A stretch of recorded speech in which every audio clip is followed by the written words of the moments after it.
welcome to the Retail Podcast live from NRF. I'm here with Twilio, CMO. Regional CMO, VP of Marketing for Twilio APJ. Nicolas Kontopoulos. Kontopoulos, actually quite easier to say than read.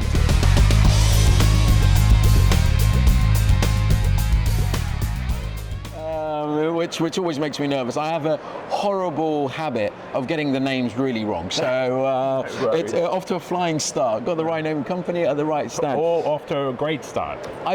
I've seen you guys literally everywhere, you know, in terms of solution provider, at conferences. But for those who don't know you and what you are all about, can you just sort of give us an overview of who Twilio is? Yeah, I mean, Twilio is a communications company. That's where we started. We started out in the world of SMS, and Jeff, who was the founder, created the category, I guess you could say, of CPaaS, or helped create that category. Yeah. But we've evolved over the years. We've now become a customer engagement platform, able to help customers basically create a channelless customer experience. So, you know, whether it's SMS, WhatsApp, email, we provide a set of solutions that enable you to engage your customers in a frictionless fashion.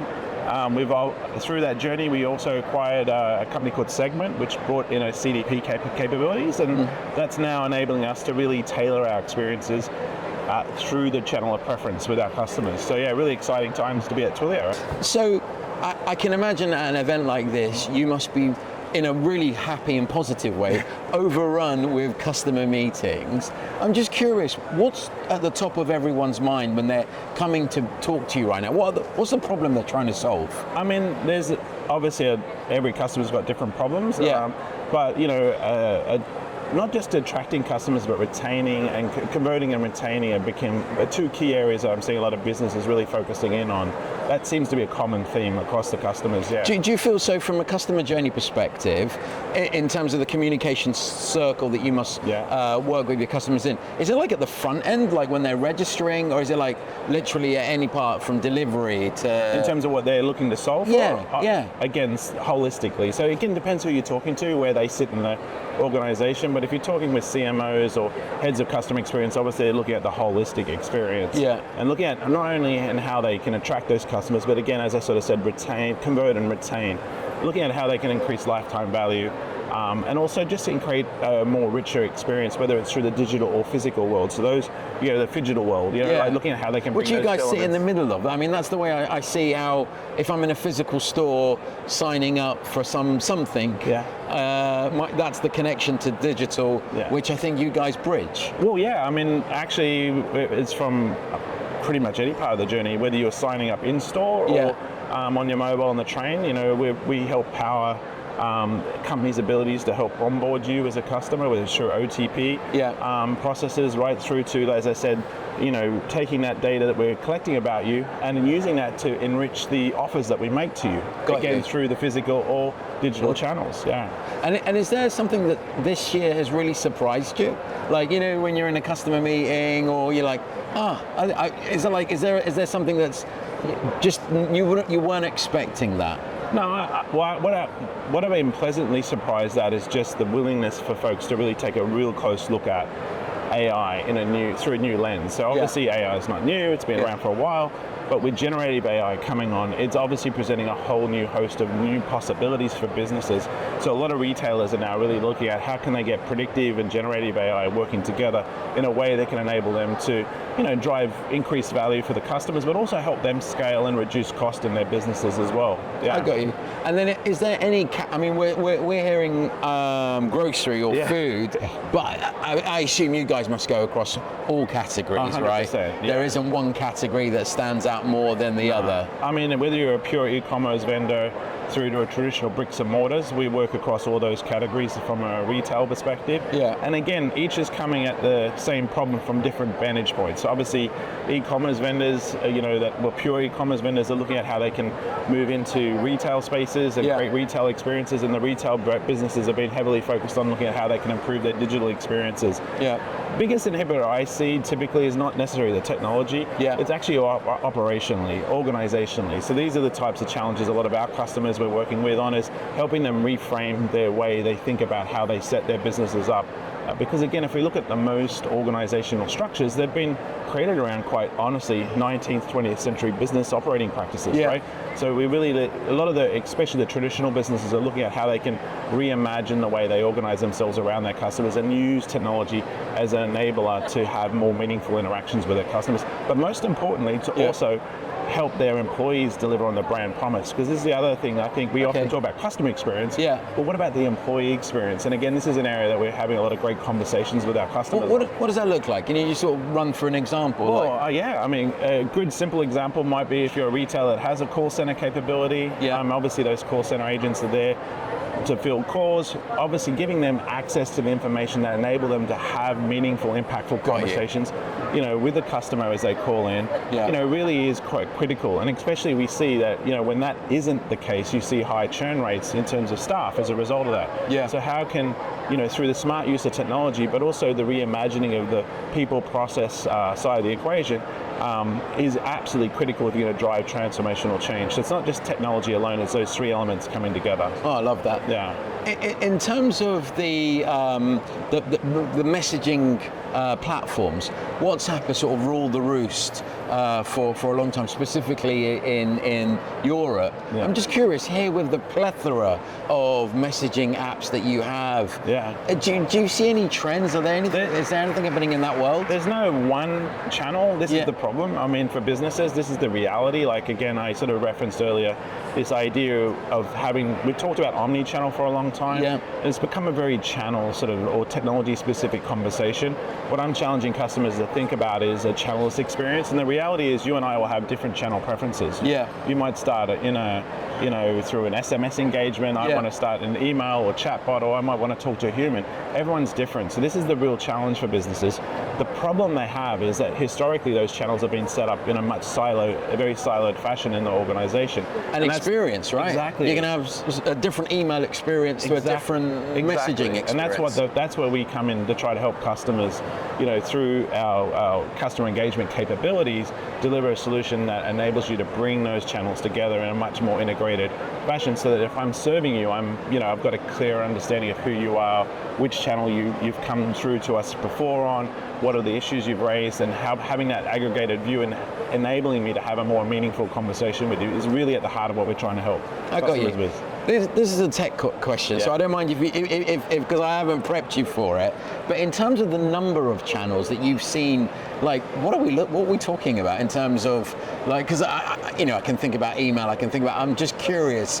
Is there a number? I don't know if there's an actual number. I haven't got a number that jumps straight out. But the reality is the challenge is that the channels keep evolving, right? And absolutely. New channels come online. And the real challenge also for businesses, if you think about it, is how do I create content and serve that content up through the right channel? The form factor of content's changing. So there's a lot of, as a marketing leader, that's something I'm always thinking about, right? So you've got to, I actually think it's about putting in place the capabilities that enable you to scale up with existing channels, but also potentially bring on new channels as and when they come. Okay, and then just jumping a little bit back to AI, in terms of you were talking about your AI capabilities, because I talk about retail experiences being like a conversation, right?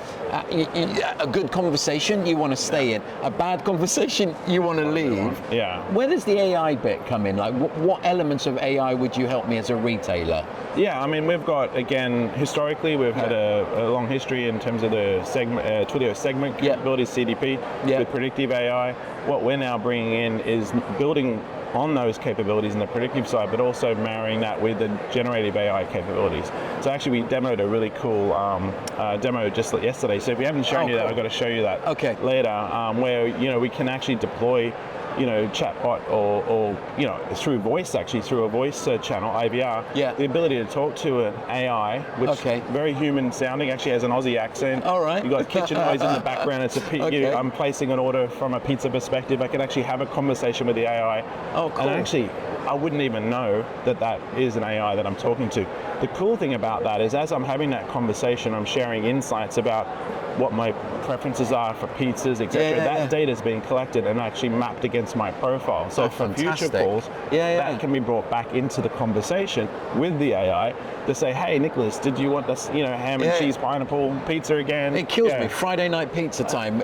Our pizza, I need to recommend them to come to you guys. Because every time you have to put the same bloody order back in to get it. You mentioned the future, and as we sort of come to a close on this, where do you see the future going? What's like the vision of the future here? What's the vision of the future? Well, that's a big one. I'm not a big, I don't like trying to predict the future because it's always hard, but I do feel that what we're going to start to see is businesses reimagine the way they organize themselves internally around their customers. Again, as I sort of signaled earlier, I think a lot of businesses still still much structured around an old world operating model. And it does require more innovation in how we actually structure our organizations, and how do we empower those individuals to have more, have the capabilities to actually drive change inside their organization. So I think the future for retail as well is, if you think about it, with the advent of e-commerce, it's how do I bring e-commerce and digital channels and integrate them more seamlessly with the retail traditional channels. So again, I see a lot of challenges there where they're still operating those in silos. And I come 100%. So I think that's the future, really innovating the actual business models that we use to operate our businesses against, I think will be a key area of innovation. I mean, I was at Shanghai the week before I came here, and the one thing that was so evident there, technology almost sort of dissipates. It's so irrelevant. It's about how you engage the customer for the life cycle, right? How are you gonna be with them? And it's always changing. That's the other thing. That's the other thing. The consumer behavior is always evolving. So there's no silver bullet here. I'd like to say there's a silver bullet. There isn't. You have to be constantly adapting and leaning into that customer experience and employee experience, and helping basically those two have a meaningful and engagement experience. Well, it's how much data you lose as well. But again, that's a whole, because just going through like all the data that you're capturing about my pizza, how much of that is lost? Well, that's actually a really good point. If you're thinking about it from an internal perspective, sort of what I said earlier about collapsing the silos, the big challenge it faces most organizations is the idea of dark data. I'm not familiar with that. No. Gartner coined the term dark data, dark data, and I love it. Most of the data that we have is siloed in our organizations based around functions. So this is again where the innovation will come, and this is where we're helping. If you look at Twilio's segment, we're helping brands unlock that dark data across the organization and bring that together so that I can engage you through the right channel based on your preference, right? So that will be where a key part of the innovation comes, not just from the technology, but as I said earlier, how we organize ourselves internally around that data. I think it's going to be important.